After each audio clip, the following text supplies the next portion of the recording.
IS 36 impairment loss।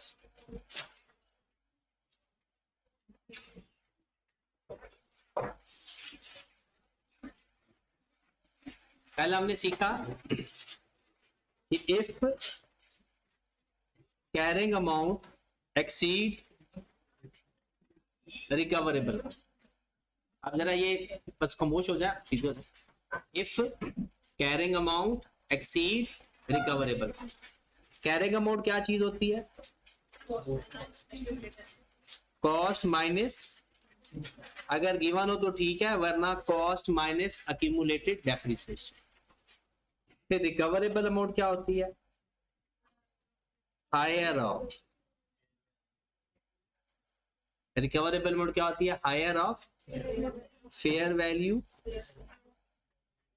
Less cost to sell and value in use.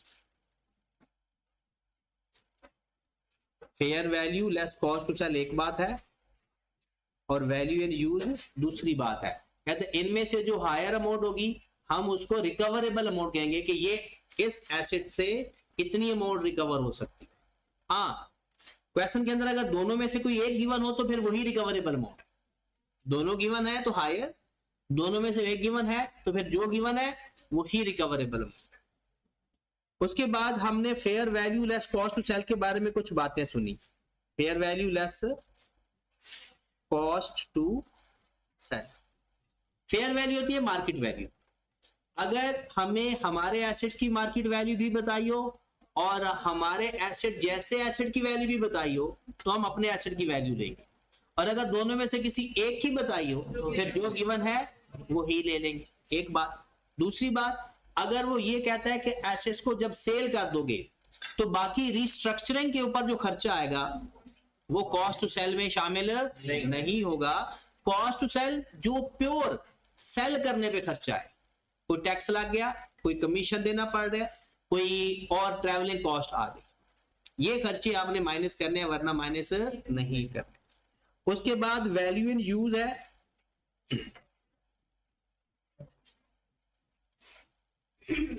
सबसे ज्यादा important बातें value in use के अंदर। वैल्यू इन यूज की जो डेफिनेशन है वो है जी present value of future net cash flow.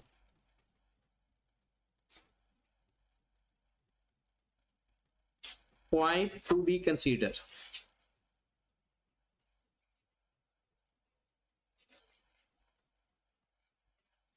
कौन से पॉइंट ऐसे हैं जो हमने कंसीडर करने हैं?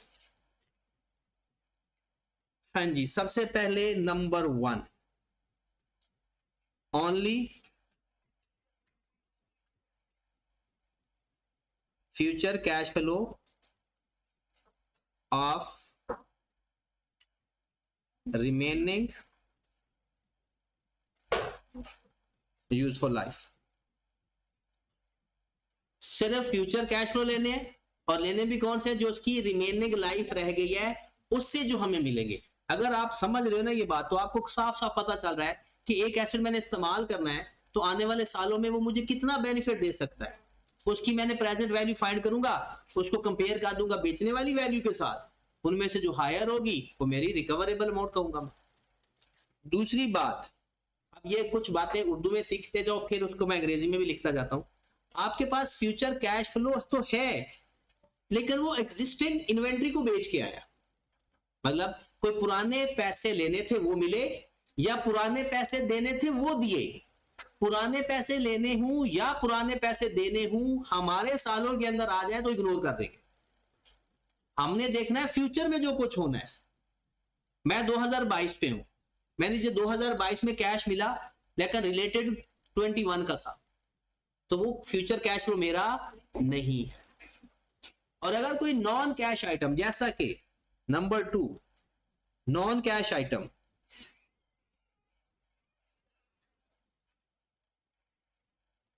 will be ignored। मिसाल के तौर पर डेप्रिसिएशन,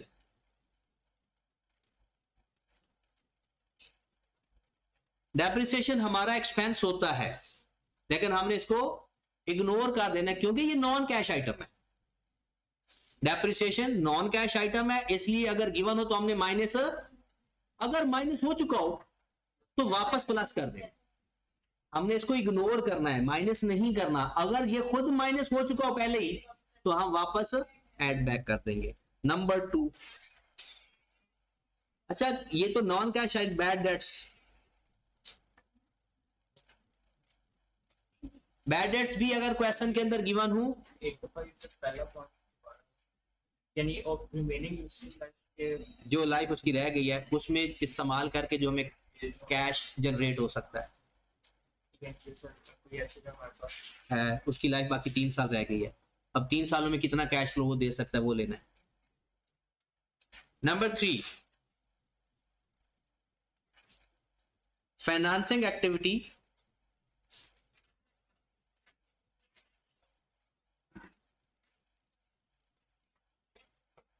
आइटम्स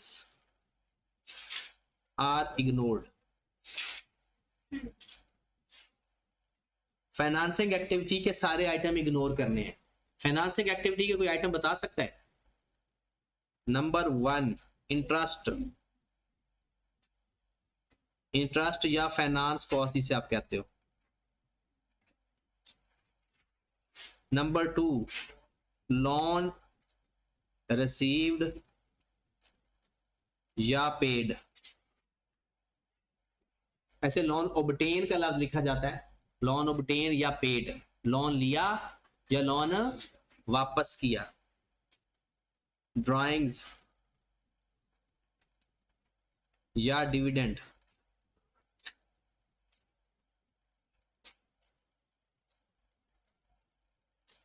शेयर इशूड। यानी इन तमाम एक्टिविटी से कैश आए या जाए इग्नोर कर देना। इन एक्टिविटी से कैश हम पे कर रहे हूं या कैश हम रिसीव कर रहे हो तो हमने इग्नोर करना है। तो कोई कैश हमारे आइटम्स के अंदर प्लस माइनस हो चुका हो तो रिवर्स कर देना, क्योंकि इसको हमने इग्नोर करना होता है ना। अगर अलग से बताया तो इग्नोर कर देंगे, बट अगर वो कहता है जी आपके प्रॉफिट में से इंटरेस्ट माइनस हो चुका है, हमने इग्नोर करना था, क्या करेंगे फिर? वापस ऐड कर देंगे। माइनस हो चुका है तो ऐड कर देंगे, अगर ऐड हो चुका है तो कोई चीज माइनस कर देंगे। नंबर 3,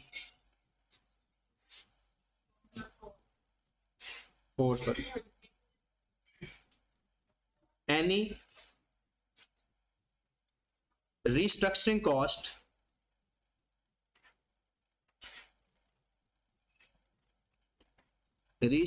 cost या improved या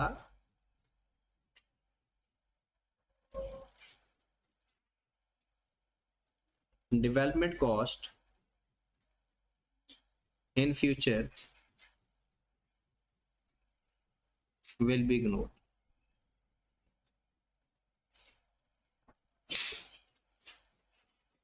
तो एक्सप्लेन भी कर देता हूं। कोई भी खर्चा जो आपने ये कहा कि अगर मैं इसके ऊपर ये खर्चा कर दूंगा तो इसकी एफिशिएंसी बढ़ जाएगी, ये इंप्रूव हो जाएगा, अच्छा डेवलप हो जाएगा, पहले से ज्यादा कैश फ्लो देने लग जाएगा, तो आपने जो खर्चा है वो भी इग्नोर कर देना है और जो उससे इनफ्लो ज्यादा होगा वो दोनों इनफ्लो इग्नोर कर देने हैं। वजह कि हमने जब इंपेयरमेंट टेस्ट लगाना है ना कि इस एसेट की क्या वैल्यू हो चुकी है, तो उसी हालत में देखना है। किस हालत में देखना है? जो उसकी मौजूदा हालत है। अगर आप उसके ऊपर खर्चा करोगे तो ऑब्वियसली वो बेनिफिट भी ज्यादा देगा, तो जो खर्चा करना है वो भी इग्नोर। हाँ, जो नॉर्मल रिपेयर एंड मेंटेनेंस है, ऑपरेटिंग कॉस्ट इसे कहते हैं, वो हम लेते हैं। देखिए आपको कैश फ्लो मिलना है ना, तो उस कैश फ्लो के लिए ऑपरेटिंग एक्सपेंस तो आएंगे, नॉर्मल ऑपरेटिंग एक्सपेंस जो आएंगे वो जरूर लेते हैं, लेकिन जो एडिशनल खर्चा करके आप लोग चाहते हो कि जी एफिशिएंसी इंप्रूव हो जाए, तो वो सारे एक्सपेंस भी और इनफ्लो भी इग्नोर कर देने। देखिए मैं कहता हूं कि आपके पास एक गाड़ी है, आप कहते हो जी गाड़ी उबर पे चलाते हो, आप कहते हो जी इस गाड़ी से ना इतना पैसा आ जाता है फ्यूचर में और इतना पेट्रोल वगैरह का खर्चा होता है, ये आपके नॉर्मल इनफ्लो और आउटफ्लो है। आपने कहा अगर मैं इसका इंजन चेंज कर दूं या इसकी प्रॉपर रिपेयर एंड मेंटेनेंस करवाऊं, 1 लाख का खर्चा हो जाएगा और इनफ्लो भी बढ़ जाएगा। तो ना 1 लाख का खर्चा आपने लेना है, ना वो जो इनफ्लो बढ़ेगा वो लेना है। मौजूदा हालत में जो इनफ्लो और आउटफ्लो है ना वो ही लेने। ठीक है, तो मैं लिख भी देता हूं 5वें नंबर पर, all future inflow and outflow, all future inflow and outflow taking from current condition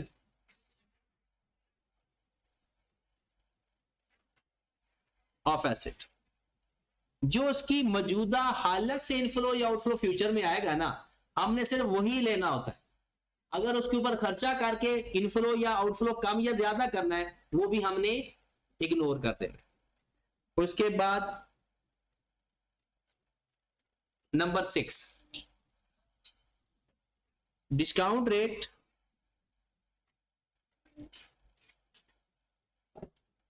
जिसका दूसरा नाम रेट ऑफ इंटरेस्ट होता है,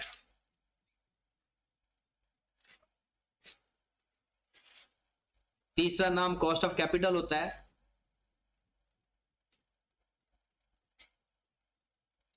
फॉर वैल्यू एंड यूज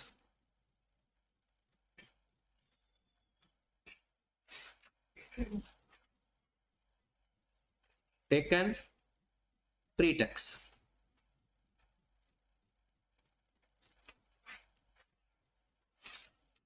हमारे पास वो कहता है डिस्काउंट रेट गिवन होगा, डिस्काउंट रेट या रेट ऑफ इंटरेस्ट या कॉस्ट ऑफ कैपिटल, ये कोई भी नाम इस्तेमाल हो सकता है। अगर वो रेट ऑफ इंटरेस्ट गिवन है, कहता है ये प्री टैक्स है और ये पोस्ट टैक्स रेट है, तो हमने कौन सा लेना है? प्री टैक्स रेट लेना। हमने हमेशा प्री टैक्स रेट लेना होता है। अगर गिवन ही पोस्ट टैक्स हो तो प्री टैक्स फाइंड कर ले।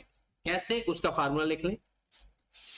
पोस्ट टैक्स रेट का फार्मूला होता है पोस्ट टैक्स रेट बराबर होता है pre tax rate into 1 minus tax rate. क्योंकि हमें तो प्री टैक्स रेट चाहिए होता है ना, तो मैं डायरेक्टली फार्मूला लिखा देता हूं। प्री टैक्स रेट गिवन है तो ठीक है, वरना post tax rate over 1 minus tax rate.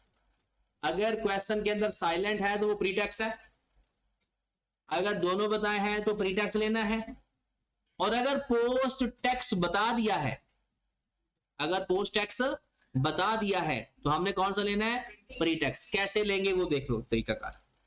मैं कहता हूं कि आपके पास post tax rate of interest is 12%, tax rate is 30%। अगर क्वेश्चन के अंदर आपको पोस्ट टैक्स रेट गिवन है 12% और टैक्स रेट गिवन है 30%, और हमसे ये पूछा जाता है, हमने पूछा क्या जाना है, हमें खुद को पता है प्री टैक्स रेट इस्तेमाल करते हैं। साइलेंट हो तो कौन सा होगा? Pre tax. और अगर खुद बता दे तो भी ठीक है, अगर वो पोस्ट टैक्स देगा तो प्री टैक्स हम फाइंड करेंगे। तो कैसे फाइंड करेंगे? Pre tax rate is equal to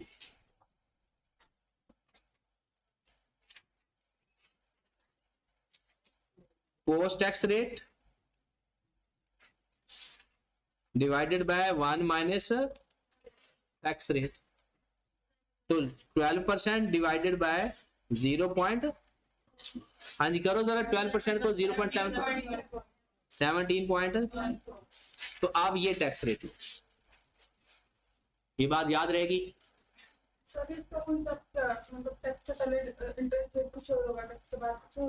जारी सी बात है, टैक्स की अप्लाई से अगर टैक्स अप्लाई नहीं किया तो टैक्स रेट तो कुछ और होगा ना। जैसे टैक्स अप्लाई करे तो कम हो जाता है टैक्स, टैक्स इफेक्ट खत्म हो जाता है ना। टैक्स पढ़ रहे हो?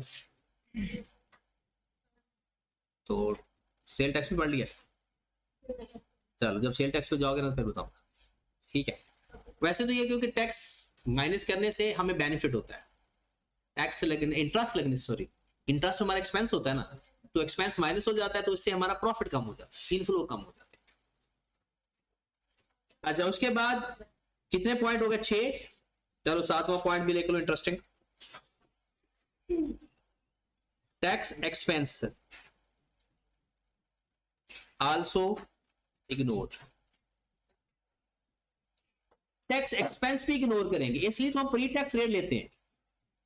जो टैक्स का एक्सपेंस है वो भी हमने, जब वो कैश फ्लो देखने लगना है, टैक्स एक्सपेंस भी इग्नोर कर देने हैं, ठीक होगी बात। उसके बाद 8वें नंबर पे आगे फिर फॉर्मेट है, आपने बल्कि आगे 4-5 लाइनें छोड़ दें, कुछ बातें वो जैसे साथ साथ आएंगी वो मैं आपको लिखवाता जाऊंगा, ये ना होना कि जो हम पढ़ते हैं वो भूलता जाए साथ साथ। चलो 5वां, all future inflow and outflow are current condition. देखिए मैंने एग्जांपल दी थी कि आपके पास कोई भी एसेट है, आप कहते हो जी इसी हालत में अगर आप इस्तेमाल करते हो तो फ्यूचर में ये 50-50 हजार हर साल का बेनिफिट दे देगा, नेट खर्चे खुर्चे निकाल के। और आप कहते हो कि अगर मैं इसके ऊपर थोड़ा खर्चा कर दूं तो ये 50 की बजाय 60-60 हजार दे देगा, तो आपने फिर कौन सा फ्यूचर कैश फ्लो लेना है? करंट कंडीशन वाला। ना फ्यूचर का खर्चा आउटफ्लो समझना है, ना 10,000 जो इंप्रूव हो रहा है वो कंसीडर करना है। अच्छा एक और बात एक दफा पेपर में आई थी तो वो भी हम लिख लेते हैं। देखिए इंटरेस्ट का दूसरा नाम होता है रिस्क। इंटरेस्ट का दूसरा नाम क्या होता है? रिस्क। किस बात का रिस्क? आप लोन लेते हो किसी बैंक से, वो कहता है जी मैं आपको 20% इंटरेस्ट चार्ज करूंगा 100 रुपए के ऊपर। लोन क्यों लिया जाता है? बिजनेस करने के लिए। अब जब हम लोन लेते हैं 100 रुपया और वो हमें 20% के हिसाब से इंटरेस्ट चार्ज करता है, तो उस वक्त हमारी इंटेंशन ये होती है कि मैं 100 रुपए का लोन लेकर कोई 30-35 रुपए कमाऊंगा, उसमें से कुछ खर्चे निकाल के 20 रुपए बैंक को भी देके कोई 2-4 रुपए मुझे भी बच जाएंगे। तो इसमें रिस्क क्या है? हो सकता है कि मैं 20 रुपए ही ना कमा पाऊं, तो ये एक रिस्क होता है। वो जो इंटरेस्ट होता है ना, वो इसका एक तरह का रिस्क है कि पता नहीं मैं उतने कमा भी पाता हूं या नहीं। एक तो रिस्क हो गया, मार्केट के अंदर रिस्क होता है, मार्केट का रेट ऑफ इंटरेस्ट। एक होता है स्पेसिफिक उस एसेट के अंदर भी मसला होता है, उसकी कीमत भी ऊपर नीचे हो सकती है बजाते खुद। तो आपकी किताब के अंदर एक लफ्ज लिखा हुआ है, एक तो हो गया ना मार्केट का रिस्क,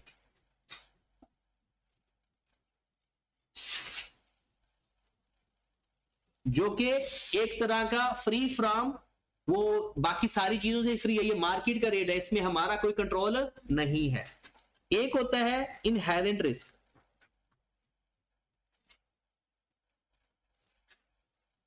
ऑफ एसेट। मार्केट का रिस्क हमेशा ज्यादा होता है, जैसे ये अगर 15% है तो ये तकरीबन 3% होगा या 2% होगा या 1% होगा। मार्केट का रिस्क का मतलब है जो मार्केट में नॉर्मल रेट ऑफ इंटरेस्ट चल रहा है, और इनहेरेंट रिस्क का मतलब है कि उस एसेट की वैल्यू में जो फ्लक्चुएशन आ सकती है, कोई कीमत तब्दील हो सकती है, या उसके कैश फ्लो थोड़े बहुत चेंज हो सकते हैं, ये उसका भी रिस्क होता है।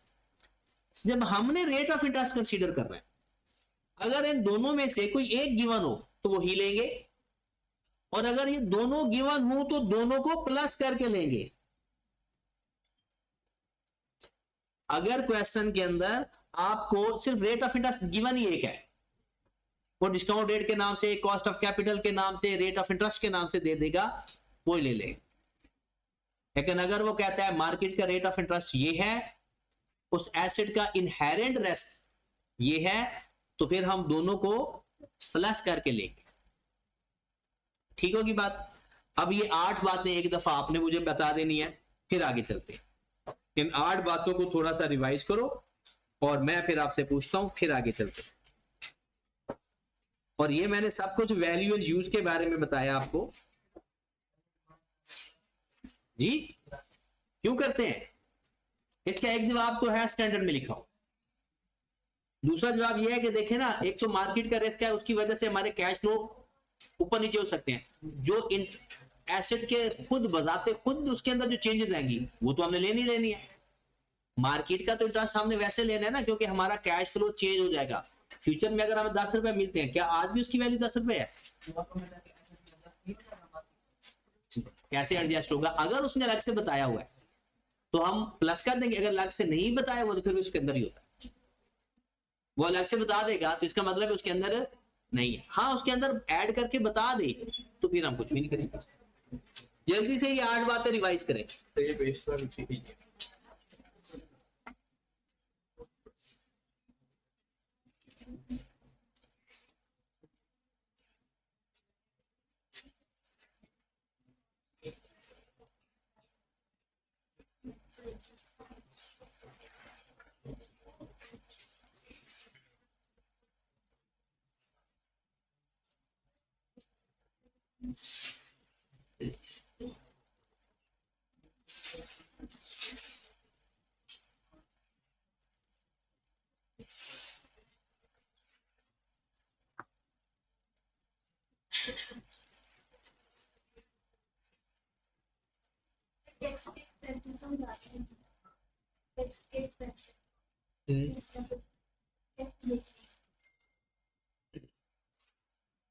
वो टैक्स की अमाउंट बता देगा या कह देगा प्रॉफिट के ऊपर इतने % टैक्स है। टैक्स मोस्टली बता ही देता है।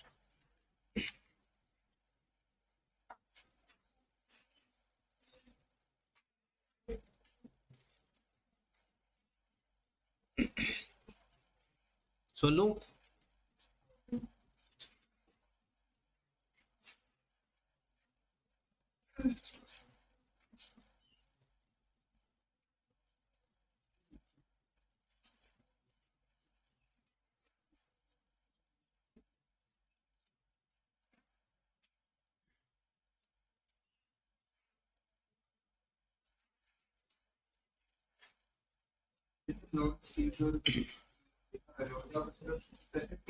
क्या हुआ? ओवरऑल इंपेयरमेंट टेस्ट के अंदर लोन का लेन देन वो कैश इन आउट हो रहा होता है ना, वो कैश इन आउट नहीं लेते। जिस जो मर्जी जिस तरह का भी फाइनेंसिंग एक्टिविटी की कोई चीज नहीं है। मेन सिर्फ उस एसेट को चला के जो पैसे हमें आएंगे वो इनफ्लो, और जो उसके ऊपर खर्च हो गए चलाने पे वो आउटफ्लो। मेन ओरिजिनल ये है। टैक्स की अगर सर वो वैल्यू डालते हैं कि इतना टैक्स लगा हुआ इस पर, तो सर वो हम माइनस करके आगे, अगर वो माइनस किया हुआ है तो वापस ऐड कर देंगे, और अगर माइनस नहीं किया हुआ तो इग्नोर कर देंगे। तो सर इसमें टैक्स जब उसने वैल्यू नहीं दी होगी तो तब टैक्स होगा, वो बताया होगा।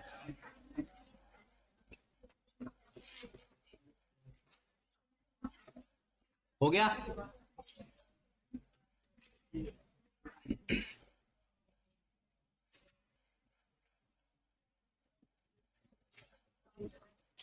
सुन ले या अभी याद कर रहे हो?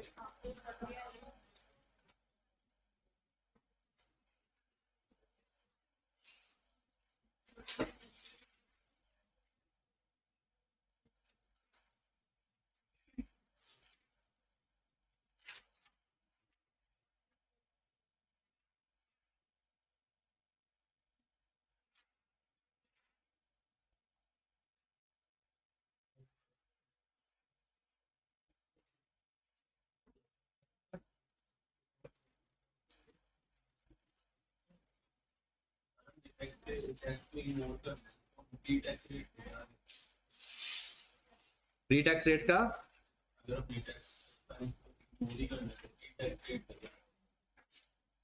देखे ना, हमारे पास जो कैश फ्लो होंगे वो प्री टैक्स होंगे या पोस्ट टैक्स होंगे?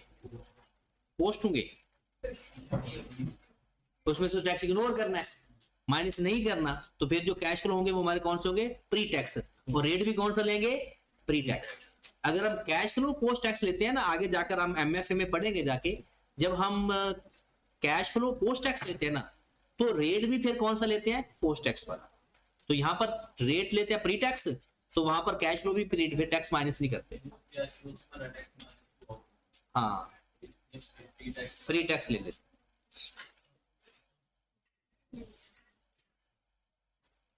जी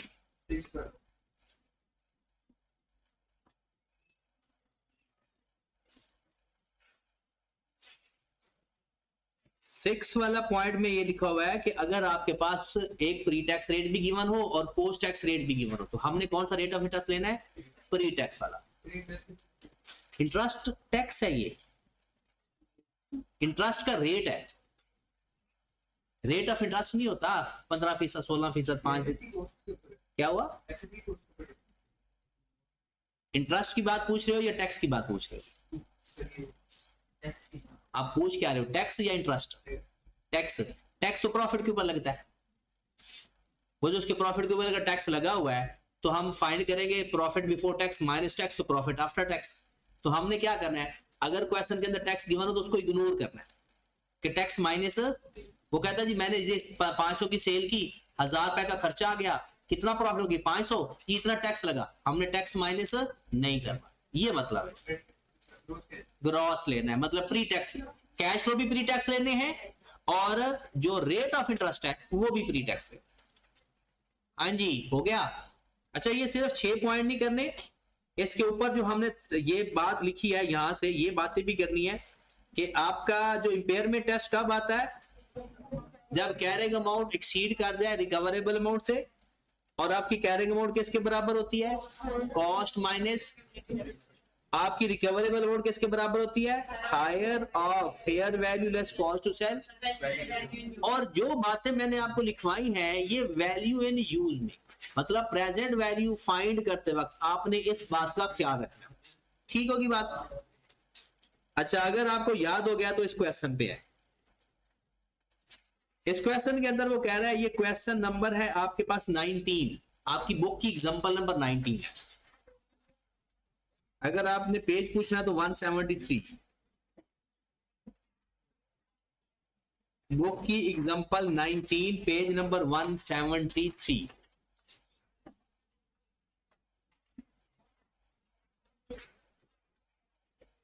मिल गया?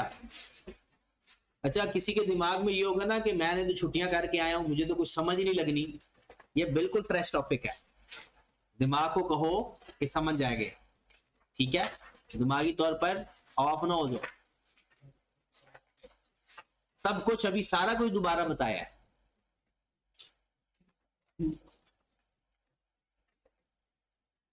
इंपेयरमेंट टेस्ट लेते वक्त कौन सी दो बातें पहले फाइंड करते हैं? इंपेयरमेंट टेस्ट के लिए कौन सी दो बातें? Carrying amount, recoverable amount. Carrying amount कैसे फाइंड आएगी? कॉस्ट, वो जो जैसे नॉर्मल हम बुक वैल्यू फाइंड करते हैं। रिकवरेबल अमाउंट के लिए फिर दो value, fair value less cost to sell और value in use. Value in use होती है जी प्रेजेंट वैल्यू फाइंड करनी है फ्यूचर कैश फ्लो। अब ये सवाल देखें, हमने इसके ऊपर इंपेयरमेंट टेस्ट लगाना है 2018 जून के अंदर, 30 जून 2018। कहता है अगर है तो बताएं। ये क्यों कह रहा है? इफ क्यों कह रहा है? अगर कैरिंग अमाउंट एक्सीड नहीं करती तो हम लिखेंगे no impairment, no impairment loss. जरा सवाल की तरफ चलते हैं। Property plant and equipment as disclosed in the draft financial statement of Apricot Pakistan limited for the year ended 30th June 20 include a plant carrying value 610,000। एक चीज उसने आपकी हेल्प कर दी, एक वैल्यू उसने दे दी जो हमें चाहिए ना, कैरिंग अमाउंट। उसने कहा 30th जून की ये कैरिंग अमाउंट है, अगर वो कॉस्ट देता फिर हम डेप्रिसिएशन फाइंड करके माइनस करते तो 610।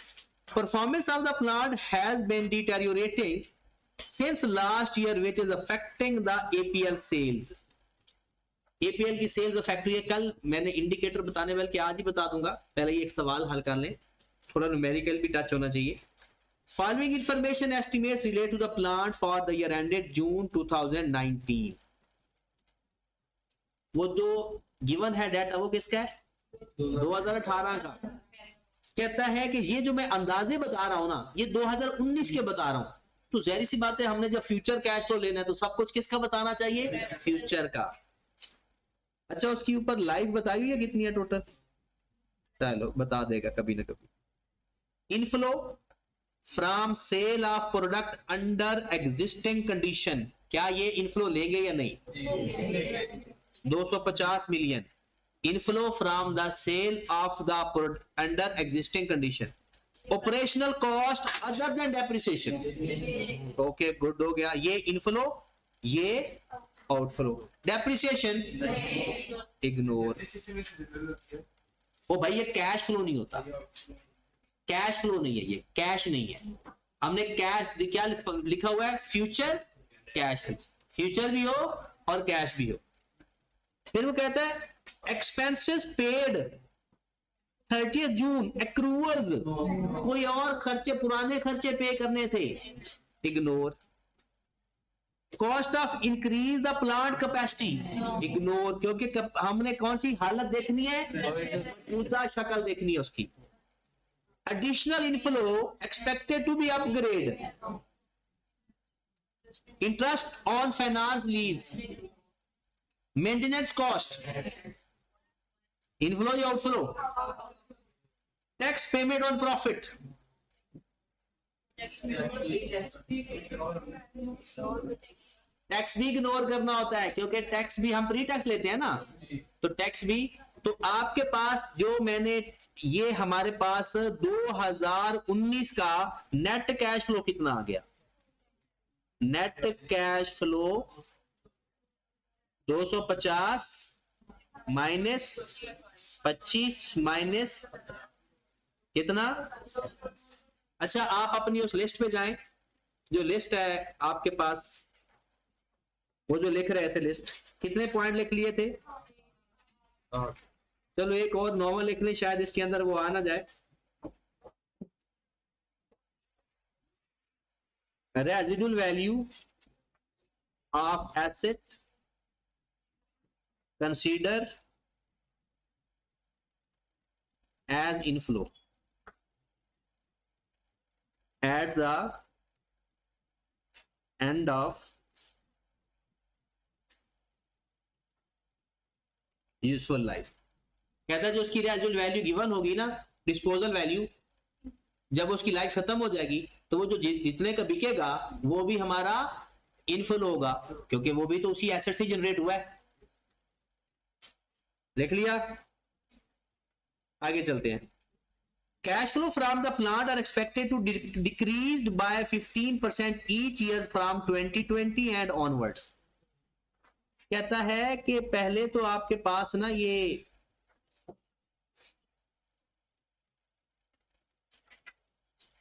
किस साल का है? 2019 का। कहता है 2020 में 15% कम हो जाएगा। तो 15% कम कैसे करोगे? Multiplied by 1 minus percentage, multiplied by 1 minus percentage, मतलब 85%। वो बढ़ता है परसेंटेज में तो 1 प्लस परसेंटेज, कम होता है तो 1 माइनस पर। ये तो बात पता है ना? अच्छा कुछ लोगों को नहीं भी पता होता, वो कह देते हैं यस सर। नहीं पता होता ना तो एक दफा पूछना पड़ेगा, बस वो आने वाली जिंदगी आसान हो जाएगी। एक दफा पूछ लिया करो। बहुत सारे ऐसे लोग होते हैं जो ये जो सवाल अक्सर पूछ रहे होते हैं, वो ये एक दफा दोबारा बता दें, वो ना दिमागी तौर पर इधर उधर चले जाते होते हैं, तो वो भी पूछ लेते हैं, हालांकि ये गलती उनकी तरफ से होती है। लेकिन वो बंदा जो कोशिश कर रहा है और उसको समझ नहीं लग रही, वो ना पूछे तो वो दुख होता है कि वो बंदा कोशिश भी कर रहा है, उसको समझ भी नहीं लग रही और वो पूछ भी नहीं रहा। ये बात ये गलत है, ये जुल्म है। हाँ अगर आप दिमागी तौर पर इधर उधर चले जाते हो तो फिर पूछना जुल्म है, क्योंकि आपने आपकी गलती थी कि आप लोग दिमागी तौर पर गैब हो गए। चले जी, अब 2019 में फ्यूचर में 2210, 2020 और उसके बाद 15% कम हो जाएगा, तो आपके फ्यूचर कैश इनफ्लो आ गए सारे, वो 15% कम करते जाएंगे। आगे कहता है the plant residual value after life 3 years, उसकी रिमेनिंग लाइफ कितनी रह गई है? 3 साल। 2019 का साल, 2020 का साल और 2021 का साल, और उसकी वैल्यू क्या है? 100 मिलियन। क्या इसको हम इनफ्लो देंगे या नहीं? ये भी हमारा इनफ्लो है। उसके बाद an offer has been received to buy the plant immediately. ऊपर वाला जो सारा डाटा था वो था वैल्यू इन यूज। अब जो डाटा आने लगा वो आने लगा फेयर वैल्यू लेस। कहता है हमें ऑफर मिली है 570 का बिक जाएगा, incurred following cost, cost of delivery the customer, क्या कॉस्ट टू सेल है या नहीं, legal cost, cost to reorganize the production process after the plant, ये हम याद समय लग रही है ना, कौन कौन से पॉइंट डिस्कस हो रहे हैं, सारी वैल्यू कॉस्ट टू सेल में लेंगे, लेकिन जो उससे रिलेट ही नहीं करती, तो कहता है एसेट आप दोबारा अपनी प्रोडक्शन स्टार्ट करो तो वो नए एसेट की कॉस्ट में ऐड होगा। हमें क्या चाहिए होता है इंपेयरमेंट टेस्ट के लिए, बुक वैल्यू मिल गई, वैल्यू इन यूज मिल गई, fair value less cost to sell question के अंदर ढूंढ लिया, अगर दोनों में से एक वैल्यू बताई होती fair value less cost to sell और वैल्यू इन यूज, तो फिर जो गिवन है वही रिकवरेबल अमाउंट। अब इसको प्रेजेंट करने का तरीका बताता हूं कि पेपर में आपने इसकी प्रेजेंटेशन कैसे रखनी। आ जाए जी, सबसे पहले आपने बिजनेस का नाम लिखना होता है, एपीएल है,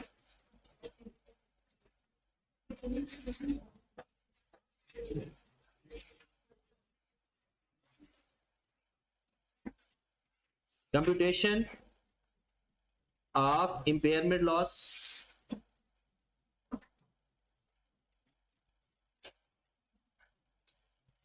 कंप्यूटेशन ऑफ इम्पेयरमेंट लॉस, किस साल का उसने पूछा हुआ है जी, for the year,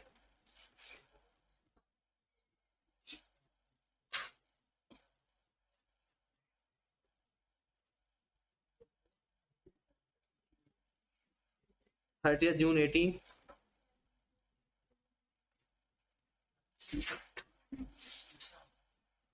rupees in million में है मुझे लगता है। सबसे पहले हम लिखेंगे एसेट का नाम, चाहे लिख दो, एसेट का नाम क्या है, प्लांट है,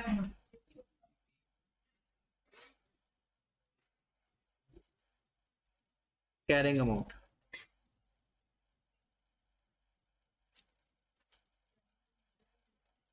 कितना गिवन है carrying amount, recoverable amount,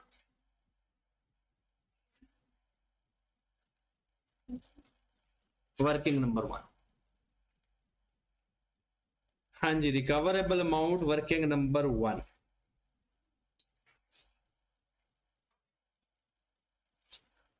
working number 1, recoverable amount, higher of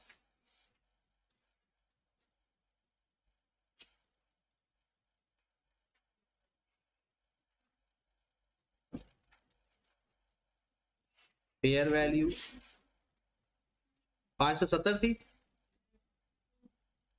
less cost to cell 45 और 10,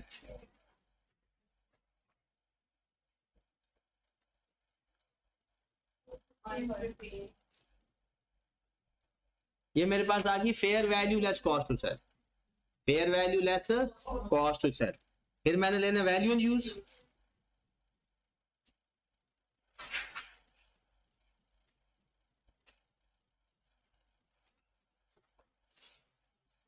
हाँ जी, वैल्यू इन यूज के लिए मुझे कैश फ्लो चाहिए, कितने साल उसकी लाइफ है रिमेनिंग जी, यहां पर ये तरीका कार देख लें, ईयर्स 2020 है, 2019 भी फ्यूचर है,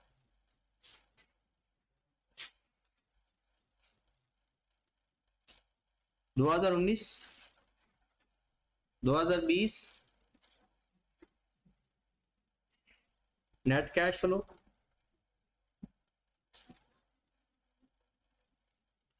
210 था 2019 में, 2020 में कितना था, मल्टीप्लाइड बाय 0.85,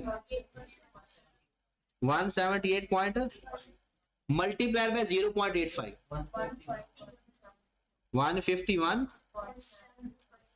151.72। ये बात जिसको नहीं समझ लगी पूछ ले, वो जो 210 हमने वो कैश फ्लो फाइंड नहीं किए थे, ये वैल्यू 250, 25 और 15 को ये प्लस माइनस करके लिखे थे, ये 210 आया था 2019 का कैश फ्लो, फिर उसने कहा जी हर साल 15% कम होता जाएगा, तो हमने 0.85 से मल्टीप्लाई कर दिया। बाकी जहां क्रॉस किया हुआ है ये वैल्यू इग्नोर करनी थी हमने। फिर उसके बाद हमारे पास रेजिडुअल वैल्यू भी तो है, वो कब मिलती होती है रेजिडुअल वैल्यू? हमेशा at the end of life, हमेशा at the end of life. हाँ जी, नेट कैश फ्लो बना लो 210, 178.5, 252.72। क्या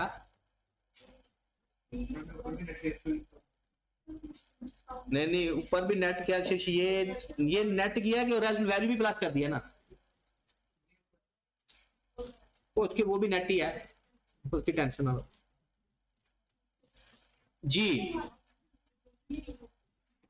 पता चल गया? हमने इसकी प्रेजेंट वैल्यू फाइंड करनी है। हमने इसकी जो 210 है वो पहले साल पे है, जो 220 जो 178.5 है वो 2020 पे है, और जो 252 अच्छा ये आपने लिखना नहीं है, मैंने रेज कर देना है सिर्फ आपको बताने के लिए कि कुछ चीजें आपको पुरानी भी याद हो। रेट ऑफ इंटरेस्ट कितना है? 9%। रेट डिस्काउंट रेट कितना है? 9%। तो अगर मैं आपका ये फार्मूला लगाऊं, ये आपने नहीं लगाना, मैंने आपको किसी और तरीके से करवाना है। P/1 प्लस आई की पावर n याद है, प्रेजेंट वैल्यू, तो यही फार्मूला हमने पढ़ा। तो 210/1 प्लस 0.09 की पावर 1 प्लस 178.5/1 प्लस 0.09 की पावर 2 प्लस 252.725/1 प्लस 0.09 की पावर 3। इसको प्लस करेंगे वैल्यू एंड यूज आ जाएगी, इनको प्लस करेंगे वैल्यू एंड यूज आ जाएगी। हमने कैसे करना है पेपर वो भी देख लो। हमने 2 स्टेप में इसको करना होता है।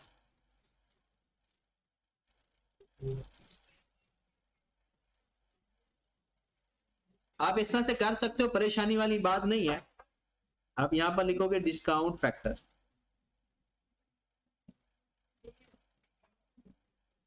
रेट कितना है?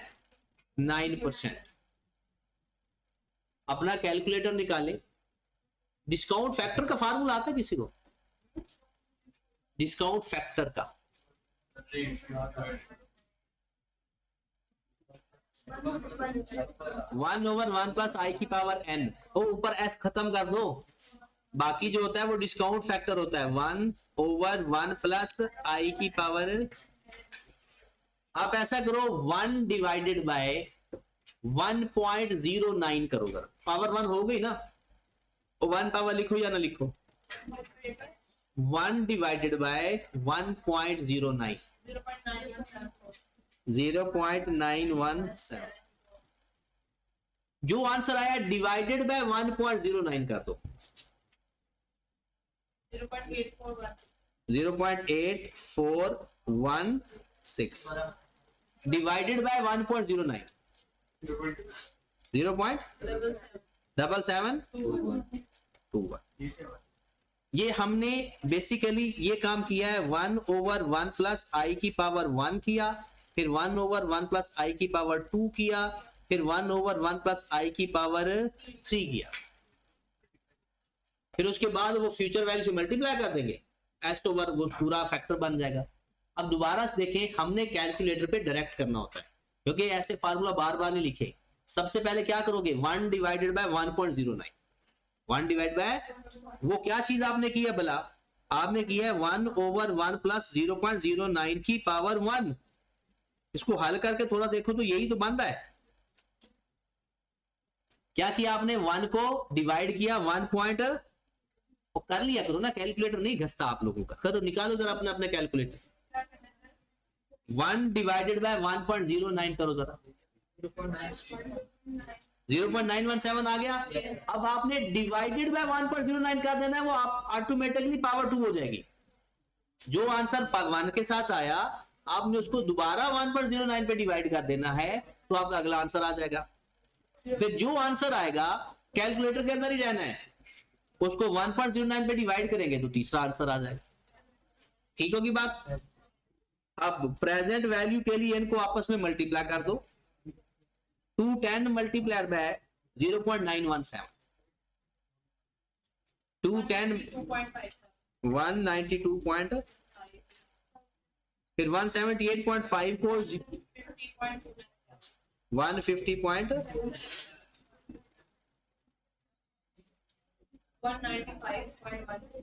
195 पॉइंट वैल्यू एंड यूज। इन तीनों को प्लस कर दें, कितना 537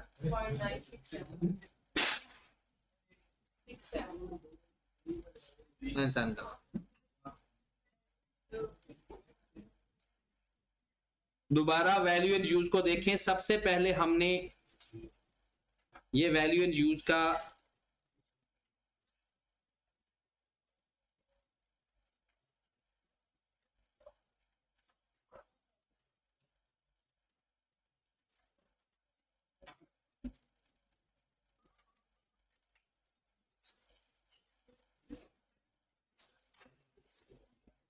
ये वैल्यू एंड यूज का तरीका है आपका।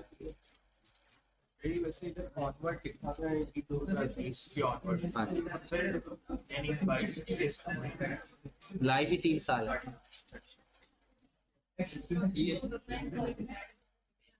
पूरा सवाल पढ़ा करो।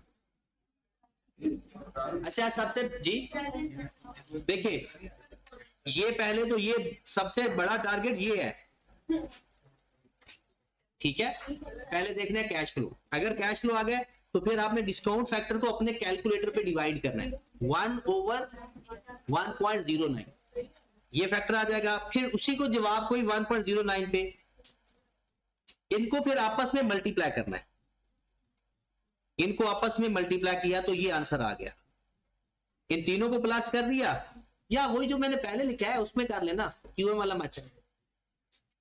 ये आपके पास वैल्यू इन यूज आया, यही है। ये आपके पास वैल्यू इन यूज है, और ये आपके पास है फेयर वैल्यू लेस। बताओ रिकवरेबल मोड क्या है? 515 या 537? 538 कर लेते हैं। रिकवरेबल मोड क्या होती है? Higher of fair value less cost to sell and value in use. तो हमने दोनों फाइंड कर ली, और आपको अगर पता चल गया है तो फिर ऊपर थोड़ा चलें, ये रिकवरेबल मोड लिखे 538।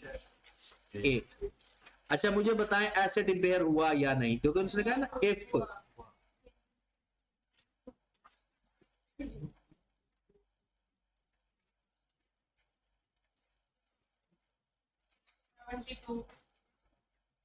अच्छा कैसे पता चला एसेट इंपेयर हुआ?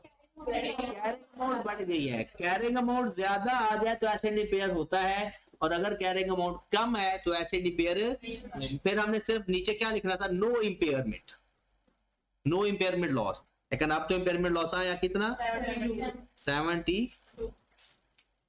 ये हमारा ये सोल्यूशन है। सोल्यूशन ये है, बाकी सारी वर्किंग है। सोल्यूशन आपका ये वाला हिस्सा है।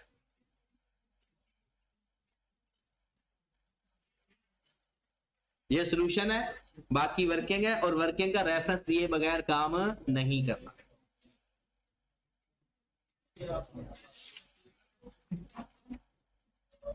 इसकी जनरलिटी भी देख लें।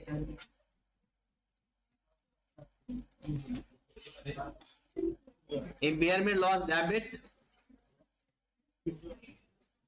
accumulated impairment loss credit 72। Impairment loss की एंट्री क्या होती है? Impairment loss debit, accumulated impairment loss credit, impairment loss debit, accumulated impairment loss credit। जी ये इन दोनों को पहले मल्टीप्लाई किया, फिर डिवाइड करके क्या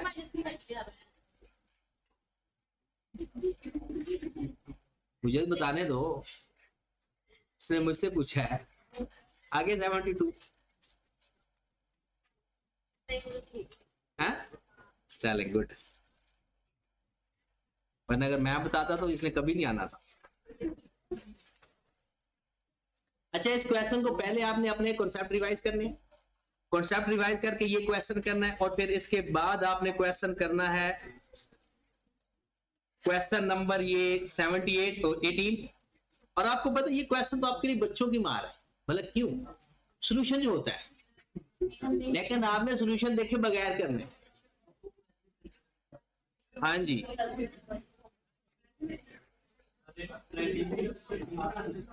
17 और 18, 19 मैंने करवा दिया है, आपने ऐसा करना है पहले 19 ही दोबारा करना है।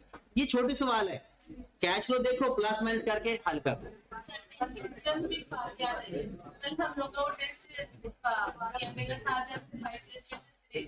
वो छोटी छोटी है, आप 20 मिनट बैठोगे सवाल हल हो जाएगा, 20 मिनट से ज्यादा टाइम नहीं लगता, लगना ही नहीं है। ये नहीं कि किताब खोल के 20 मिनट पूरे करो। अच्छा, क्वेश्चन नंबर 17 प्लस 18 प्लस